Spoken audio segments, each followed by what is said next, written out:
event in this park. A year ago, we didn't really know what to expect. What was your biggest fear a year ago today? I don't think I had one particular fear. I just think something like the Olympic Games with so many thousands of moving parts and so many different relationships that would be tested almost to breaking point, you know, we just hoped everything would hold together.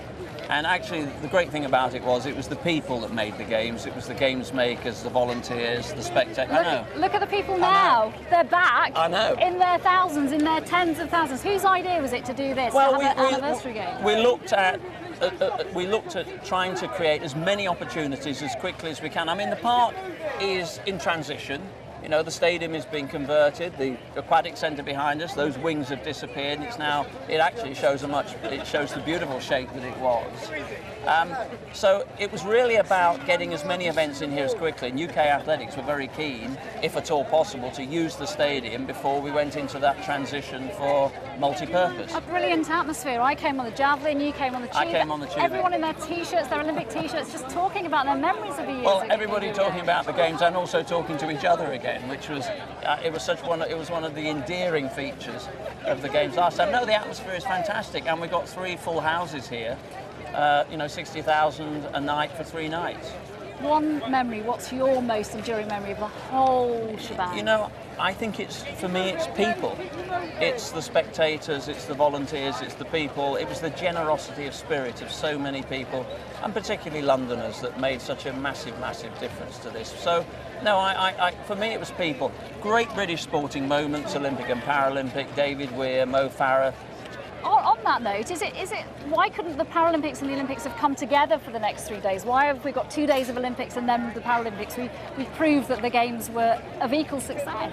I think that, you know, if you talk to the Paralympic movement, they're very keen to, I mean, they've been delivered in exactly the same way by the same teams with the same service levels, but I think it is important that they maintain, the Paralympic Games maintain their uniqueness.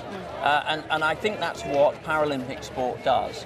And actually, there are plenty of athletics events across the calendar that use both at the same time. But I think it was very important to take the chance to celebrate Paralympic sport without, you know, with a single focus.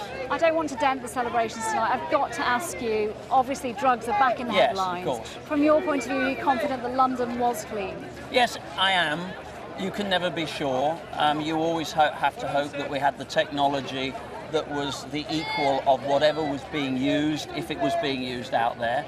But I think we brought technology to bear that was tougher than any technology. But if you're saying to me that is this war won, it isn't. We have to go on doing that, and my own sport has to go back to a 4-year ban. And very briefly, I know in terms of legacy, you're looking for the next 10 years to really look back. Will you be able to be held accountable at that point? Can we come back to you and go, actually it didn't work, it looks like it's on track now, but then? I've always said this was a 10-year journey. It's unlikely that I'm going to be there in 10 years, but if you are around in 10 years and I'm around in 10 years, let's reconvene here and have a look at what's been achieved. It's been a very good start. You know, more young people playing sport. British businesses, London businesses have done well. 30,000 people here last week in the park signing up to volunteer programmes, and an Olympic park and a part of London that's transformed. We've got to bring this to a close. It's a good start, but it's only a start. I'm afraid. Thank you very much. Have a fantastic next 3 days. Thanks for joining me, Lord. I'm going to. Thank you. Thank you. Well, one of the biggest stars going back into that stadium tomorrow is, of course, Mo Farah. He's given his only full-length interview this weekend to our reporter, Rags Martel. He told him how he's putting his double Olympic success to good use both on and off the track. Facing the world's media ahead of the anniversary games, but away from the cameras, Mo Farah. You are not competing in the stadium because there are no horses in there tonight. You must be gutted. It is a great shame, yeah, but I mean, it's just incredible, isn't it? What's everybody going to do, athletes, TV presenters alike, on Sunday when this really is all over? I know. I think we've really got to look forward to Rio and the excitement that that's going to bring, and, you know, keep optimistic. I know it's such a massive shame that London will be officially over, but it'll be so nice to look forward to the next 3 years and, you know, building up to Rio and hopefully bring another lot of gold medals home. Can you believe it was a year ago? You got 2 gold medals a year ago. Does it feel like 10 years ago or yesterday? In some aspects it feels like yesterday. When I look back at the video and see it, it just brings all of the emotions back.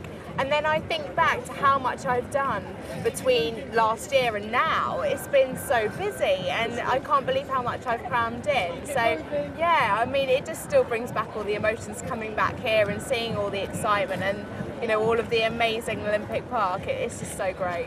And personally, have you had anyone coming up to you and say, you know, you've really inspired me for the future? Absolutely. I was only at a competition yesterday and I had 2 little girls that have taken up dressage just because they saw me at the Paralympics, and that just sends goosebumps down my spine just to think that, you know, when I was 10 years old I was inspired by watching Sydney, and now I've got girls coming up to me and boys that have started riding, dressage, show jumping, any discipline. It's so great that they've, you know, decided to get in the saddle. Hopefully with the future stars of Rio, Natasha Baker, thank you. Well, all this week we've been finding out how the lives of some of our athletes have changed, and for one Dartford teenager, the rise to success has been rapid, virtually unknown until last year. The sprinter Adam Jamili narrowly missed out on a place in the 100-metre final, but has already got his sights firmly set on Rio, as Luke Hanrahan now reports. Of all the stories that made up London 2012, perhaps none is more remarkable than Adam Jamili's route. Well, Adam is back in action tonight in the stadium. Our reporter Robin Dwyer is outside it. Robin, just how excited are people that are arriving here tonight to see a fantastic night ahead of athletics? Yes, well, it will be a capacity crowd in the Olympic Stadium tonight because the event that all these people are coming here to see is completely sold out. 80,000 people are now taking their seats in the Olympic Stadium for what will be a fantastic night of athletics. Among the main draws are Hossain Bolt, who's running in their 100 metres, of course. Also running in that race is Adam Jamili and another London sprinter, James Tassolu. Well, 2 people who have got tickets for that are Tarek and Martin from London. Thanks very much for speaking to us. What are you most looking forward to? Hossain Bolt. I'm just looking forward to the whole event. I was here last year and it was absolutely fantastic. Same atmosphere, just feels really, really great. And the weather's fantastic, so really good. Can't complain, can we? No, not at all. And from what you've seen so far, how does it compare? Well, to last year, obviously, you know, it's a different event, so play it by ear, you know? Yeah. I think it's got the same vibe, you know, everyone's got their 2012 shirts and memorabilia and stuff like that. Been fortunate with the weather tonight, so yeah, really looking forward to it, and I'm really glad that the big stars have turned up tonight, so yeah, really looking forward to it. It should be a good night. Yeah, absolutely. Yeah. And no need to ask who you're supporting. I'm supporting everyone, but yeah, I'm really looking forward to Hossain Bolt. I think that'll be really good. Me, yeah, Hossain Bolt and Jessica Ennis. Brilliant, well, have a good night. There's more athletics in the stadium tomorrow with the likes of Jessica Ennis and Mo Farah. And then on Sunday it's over to the Paralympians, where athletes including Johnny Peacock and David Weir will be back here at the Olympic Stadium, where Team GB won so many gold medals. Robin Dwyer outside the stadium for us this evening. Thank you.